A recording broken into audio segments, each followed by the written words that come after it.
So this is 7 different watercolor techniques you can use. So the first thing you're going to do is drop water into your palette, and then pull some of that color into a separate tray or palette, and then paint that onto your paper so you have what's called a wash.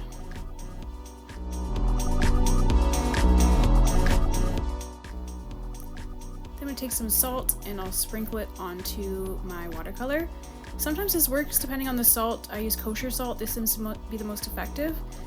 And you'll notice the effect kind of right after you drop it onto the page. Just leave it there to dry. The next wash you're going to do can be a different color. You're going to take plastic wrap this time.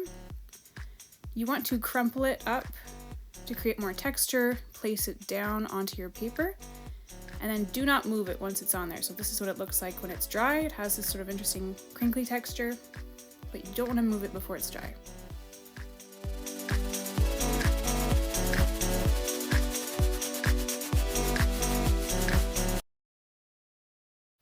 One more wash for the alcohol spray.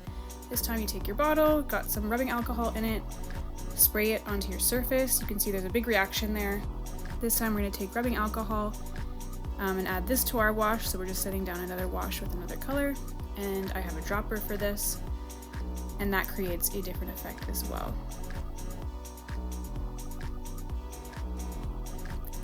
Next I'm going to lay down a wash of another color. We're just experimenting with lots of different colors. And I'm going to drop in a separate color. You'll see how it expands out. It kind of dissipates because it's so wet. Your background wash needs to be very wet for this to work, for it to bleed into the rest of the background. For this gradient blend, I'm going to start with one color on one side. Do a nice amount of color in there. Take a second color, put it on the other side of your square.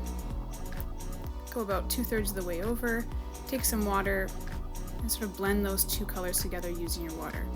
If there's a good amount of water, they should blend into each other as they come together. So you can see there's a dried sort of finished sample of both of those. And the last one, just showing you what it looks like if two shapes were to overlap or two colors were to meet. So I'm just going to do one circle, do whatever shape you want.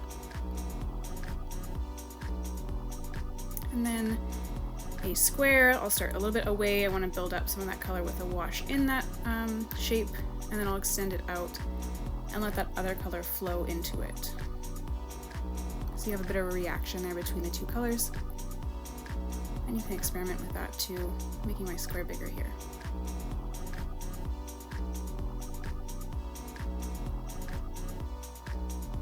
Free space, try whatever you want. You can try one of the things you already did, try a different technique you might know. I'm just going to do a few different shapes. I might do a gradient or a blend in those. Just experiment with the material. You want to have lots of water in your watercolor. It should be very transparent, and you're good to go.